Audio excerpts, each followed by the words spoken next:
Today we will going to talk about the human respiratory system. जैसा कि आपको यहाँ पर दिख रहा होगा, ये एक ह्यूमन रेस्पिरेटरी सिस्टम का एक इमेज है। This is the trachea. इसके बाद में आपको यहाँ पर दिख रहा होगा ब्रोंचाई। इसके बाद में ये ब्रोंक्यूल्स फर्दर डिवाइडेड है, यहाँ पर एल्वियोलस आएंगे। ये पूरे लंग्स का डायग्राम है और नीचे आएगा डायफ्राज्म। तो ये कुछ मेजर चीज़ें हैं जो ह्यूमन रेस्पिरेटरी सिस्टम के अंदर आती हैं। तो आज के इस वीडियो में हम सिर्फ ह्यूमन रेस्पिरेटरी सिस्टम के बारे में डिटेल में पता करने वाले हैं, जो कि क्लास 10 के लिए VVIMP क्वेश्चंस रहने वाला है। स्टार्ट करते हैं हम ह्यूमन रेस्पिरेटरी सिस्टम। यहाँ पर ह्यूमन रेस्पिरेटरी सिस्टम के अंदर में आपको दिख रहा होगा, ये डायग्राम जो है वो NCERT का डायग्राम है। और ये डायग्राम आपको मैं पहले से बता दूं कि दिस डायग्राम इज़ IMP। अगर आपको ये डायग्राम ड्रॉ करते आ रहा है तो ग्रेट है, ओके। लेकिन अगर ड्रॉ करते नहीं आ रहा है तो एटलीस्ट आपको इन सब की लेबलिंग याद होनी चाहिए विथ फंक्शन, ओके। तो हम पहले इन सब के बारे में शॉर्ट में समझा देता हूँ, उसके बाद में हम फर्दर डिटेल में हम देखेंगे। इस डायग्राम के अंदर आपका स्टार्टिंग होता है नेजल पैसेज से। नेजल पैसेज मतलब नोज की अपर कवरिंग जो होती है उसको हम बोलते हैं नेजल पैसेज। जो बीच में कैविटी जगह है, थोड़ी सी empty space, that is nasal passage. इसके बाद में आता है माउथ कैविटी। नेजल कैविटी के नीचे में जो बकल कैविटी है हम इसको माउथ कैविटी भी कहते हैं, ओके। इसके बाद में आपको जैसे ही देखो यहाँ पे नेजल पैसेज और माउथ की कैविटी दोनों एक जगह पे मिक्स होती है, और जहाँ पर मिक्सिंग होता है ना, उस मिक्सिंग वाले पार्ट को बोलते हैं हम फेरिंग्स। याद रखना, ह्यूमन रेस्पिरेटरी सिस्टम में फेरिंग्स का काम है एयर सप्लाई करना, ओके। इसके बाद आता है लेरिंग्स। लेरिंग्स को हम बोलते हैं voice box of the human body. Human body के अंदर में जो वॉइस बॉक्स है दैट इज लेरिंग्स। लेरिंग्स के नीचे आएगा ट्रेकिया। जो भी एयर आप इनटेक करोगे वो सीधा नीचे लंग्स में जाएगा। ट्रेकिया एक पैसेज है। ट्रेकिया के नीचे होता है रिंग्स ऑफ कार्टिलेज, जो कि आपके विंड पाइप को कोलैप्स होने से बचाता है, प्रिवेंट करता है। फिर आता है लंग्स। लंग्स को कवर करते हैं रिबकेज, जो कि ये बोनी लाइक स्ट्रक्चर है और जिससे आपका लंग्स जो होता है वो अंदर प्रोटेक्टेड फील करता है। आफ्टर दैट ये रिब्स हैं। रिब्स के बाद में नीचे डायफ्राम है। डायफ्राम का काम है हमेशा लंग्स के ऊपर में एयर को सप्लाई करना और वापस से एयर को खींचना, यानी आपका जो रेस्पिरेशन है, इनहेलेशन और एक्सहेलेशन, ये चीज़ें डायफ्राज्म के वजह से होती हैं। फिर आता है ब्रोंचाई, ब्रोंक्यूल्स एंड एल्वियोलर सैक, यानी कि जो आपका ट्रेकिया है वो सबसे पहले ब्रोंचाई में डिवाइड होता है। फिर उसका जो फर्दर डिवीजन होता है हम उसको ब्रोंक्यूल्स बोलते हैं, और फिर उसको ब्रोंक्यूल्स के अंदर में जो सबसे लास्ट वाला कॉर्नर होता है एकदम छोटा सा, उसको बोलते हैं एल्वियोलर सैक। एल्वियोलर सैक को अगर आप जूम इन करोगे तो ये कुछ ऐसा दिखता है, और एल्वियोलर सैक के अंदर में ब्रांचेस और रेस्पिरेटरी ब्रोंक्यूल्स भी होते हैं, छोटे छोटे एकदम पिगमेंट जैसे। इस ग्रेप्स लाइक स्ट्रक्चर को ब्रोंक्यूल्स बोलते हैं, और उसके अंदर एक सिंगल यूनिट जो होती है दैट इज एल्वियोलाई। याद रखना, लंग्स का स्ट्रक्चरल और फंक्शनल यूनिट भी हम एल्वियोलाई को बोलते हैं, और एल्वियोलाई का जो दूसरा नाम है दैट इज एल्वियोलस। अब हम इसके बारे में डिटेल में देखते हैं। ये डायग्राम आपको ड्रॉ करना आना चाहिए क्योंकि NCERT में ये दिया हुआ है और ये पूछते भी हैं कभी कभी। ह्यूमन रेस्पिरेटरी सिस्टम में सबसे पहला आता है नोस्ट्रिल। नोस्ट्रिल मतलब नोज के जो बाहर दिखता है आपको, दैट इज नोस्ट्रिल। दो जो ओपनिंग है, the pair of external nostril, यानी आपके नोज में जो गैप है दैट इज नोस्ट्रिल, और into a pair of nasal passage, और यहीं पे जो होता है वो नेजल पैसेज में होता है, यानी इस ओपनिंग को हम नोस्ट्रिल बोलते हैं, right. After that nasal passage, the nasal passage है fine hair mucus secreting cells. यहाँ पर म्यूकस यानी कि ट्रांसपेरेंट फ्लूइड सिक्रेट करने वाले सेल्स होते हैं, और ये फ्लूइड जब सिक्रेट होता है तो ये फ्लूइड आपके नोज के अंदर में बैक्टीरिया और डस्ट पार्टिकल को ट्रैप करने के लिए यूज होता है। Dust particle are interrupted in the mucus secreted by the mucus cells, यानी जो डस्ट पार्टिकल है वो म्यूकस से ट्रैप हो जाते हैं। The nasal chamber open into pharynx. Nasal chamber जो होते हैं वो फेरिंग्स के अंदर ओपनिंग होते हैं, ठीक है ना। याद रखना, यहाँ पर फाइन हेयर लाइक स्ट्रक्चर भी होता है, और ये हेयर क्या करते हैं, ये हेयर्स जो होते हैं वो आपके नोज के अंदर में डस्ट पार्टिकल के लार्जर पार्टिकल को रोक देते हैं, ठीक है। फिर आता है ट्रेकिया। ट्रेकिया आपको याद रहना चाहिए, ये जो डायग्राम आपको दिख रहा है this is the trachea, okay.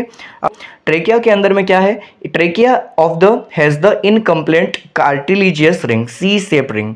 याद रखना, हमारे ट्रेकिया के अंदर में सी शेप का कार्टिलेज होता है, यानी एक बोन लाइक स्ट्रक्चर जो कि फ्लेक्सिबल है और जो कि ट्रेकिया को कोलैप्स होने से रोकता है। ये बोर्ड एग्जाम में क्वेश्चन आ चुका है कि what is the function of C shape cartilage. IMP है ये भी, तो याद रखना। MCQs में वो पूछते हैं कि सी सेप कार्टिलेज कहाँ पे प्रेजेंट है और उसका फंक्शन क्या है, तो it is present in a trachea और उसका फंक्शन है कि विंड पाइप को कोलैप्स होने से प्रिवेंट करना। It prevent the trachea from collapsing even if there is a no air, यानी अगर अंदर थोड़ा सा भी एयर नहीं भी है तो ऐसे भी कंडीशन में उसको कोलैप्स होने से रोकने का काम कौन करता है, C cartilage. The trachea runs down the neck external end into thoracic cavity, यानी ये जो है ट्रेकिया वो धीरे धीरे नेक से नीचे जाते हुए वो थोरेटिक कैविटी तक में जाता है। ओके, नेक्स्ट आता है आपका ब्रोंचाई। ये देखो ये पूरा पाथवे है, इसी पाथवे के थ्रू आपका जो रेस्पिरेटरी सिस्टम है वो वर्क करेगा। पहले नॉस्ट्रिल आएगा, फिर नेजल कैविटी आएगा, फिर फेरिंग्स आएगा, लेरिंग्स आएगा, ट्रेकिया आएगा, bronchus, bronchioles, alveoli and blood. फिर से वापस से आपका जो एयर है वो वापस इसी पाथ से, जिस पाथ से ये नीचे गया उसी पाथ से वापस आ जाता है। तो अगर आपको शॉर्ट में लर्न करना है तो आप इस पाथ फ्लो चार्ट को आप ड्रॉ कर सकते हो, जिससे कि आपका एक क्विक रिवीजन हो जाता है कि कौन से पाथ को फॉलो करते हुए आपका इनहेलेशन और एक्सहेलेशन एयर का होता है, राइट। नेक्स्ट आपको देखना है ब्रोंचाई। ब्रोंचाई का क्या फंक्शन है, ट्रेकिया डिवाइड्स इनटू ब्रोंचाई, सिंगुलर को हम बोलते हैं ब्रोंकस। ब्रोंचाई जो है वो एक प्लूरल फॉर्म है, इसका सिंगुलर फॉर्म क्या होता है, bronchus. Each bronchus divides and redivides to form the finer branches and these branches are called bronchioles। यानी कि अंदर जो होता है ब्रोंचाई, यानी एक सबसे ऊपर से जो है वो ट्रेकिया था, ये जो डिवाइड हुआ इसको हम बोलते हैं ब्रोंकस, और ब्रोंकस फर्दर डिवाइड होता है किसमें, ब्रोंकियोल्स में, ठीक है। अब आता है आपका bronchioles ends into cluster of tiny chambers, it is called the sac और एल्वियोलाई। यहां पर जो प्रेजेंट होता है वो एल्वियोलाई बोलते हैं इसको, या फिर एल्वियोलर सैक बोलते हैं। यानी जो ब्रोंकियोल्स है वो सबसे लास्ट में एक्सटेंड करता है, और वो जब सबसे लास्ट में जाता है that is called alveoli. Alveoli क्या है, आपको मैंने बताया था, alveoli is the structural and functional unit of the human lungs. Okay, alveoli as the structural and functional unit of the lungs as these are actual site of gaseous exchange। यानी हमारे अंदर में जहाँ पे gaseous exchange actually occur होता है उसको हम बोलते हैं alveoli। lungs क्या है, lungs is the pair of spongy bag like organ enclosed by double layered membrane। यानी lungs sac like organ है जो कि थोड़ा spongy material का बना होता है। exchange of gases, हम देखने वाले हैं कि हमारे इस बॉडी के अंदर में गैसेस एक्सचेंज करती गैस हैं, right. Exchange of gases take place in the alveoli. हमारा जो गैसेस एक्सचेंज है वो कहाँ पर होता है, एल्वियोलाई के अंदर। ये देखो ये एल्वियोलाई का एक सिंगल स्ट्रक्चर है, यहाँ पर जो आपको ये दिख रही है that is actually capillary artery, जिसके अंदर में हमारे ऐसे ब्लड वेसल्स हैं जिसकी एक सिंगल सेल की लेयर की कवरिंग है, और यहाँ पर जो फ्लो हो रहा है that is red blood cell, RBC है यहाँ पे, ओके। और ये आरबीसी ऐसे फ्लो होते हुए बाहर जाती है, ओके। हमारे बॉडी के अंदर में पल्मोनरी आर्टरी से ये एंटर होगा लंग्स में ब्लड, और वापस से पल्मोनरी वेन से ये जाएगा ह्यूमन हार्ट में। याद रखना, पल्मोनरी आर्टरी से ये ह्यूमन हार्ट से आएगा और पल्मोनरी वेन से ये ह्यूमन हार्ट में वापस जाएगा, यानी ये प्यूरिफिकेशन के लिए लंग्स में ब्लड आता है आपका, ओके। सबसे पहले जो आपका एयर है वो इनटेक करेगा। Inhaled air of the alveoli has high oxygen concentration that in the blood. जो भी आप गैस को इनहेल करते हो उसके अंदर में ऑक्सीजन का सबसे मैक्सिमम अमाउंट होता है, okay. And hence the oxygen diffuses to form alveoli into the blood. उसी में से ऑक्सीजन को एल्वियोलाई क्या करता है, ब्लड के अंदर मिक्स कर देता है। यानी देखो यहाँ पे एल्वियोलाई क्या कर रहा है, ऑक्सीजन को ब्लड में मिक्स कर रहा है। And it passes first into the blood plasma then combines with the haemoglobin at the red blood corpuscles to form oxy haemoglobin. याद रखना, जैसे ही ऑक्सीजन हीमोग्लोबिन से कंबाइन होगा it will be going to convert into oxy haemoglobin, और इसी oxy haemoglobin की वजह से ब्लड का जो कलर है वो लाल होता है ऑक्सीजन के प्रेजेंस में, याद रहेगा। अब जब ऑक्सीजन अंदर इनटेक हो गया तो जो सेल्स, जो रेड ब्लड सेल्स CO2 लेकर के आए थे वो सारा का सारा CO2 आपके एल्वियोलाई में रीडिपोजिट हो जाएगा और एक्सहेलेशन के थ्रू ये इसको वापस से बाहर भेज देगा, राइट।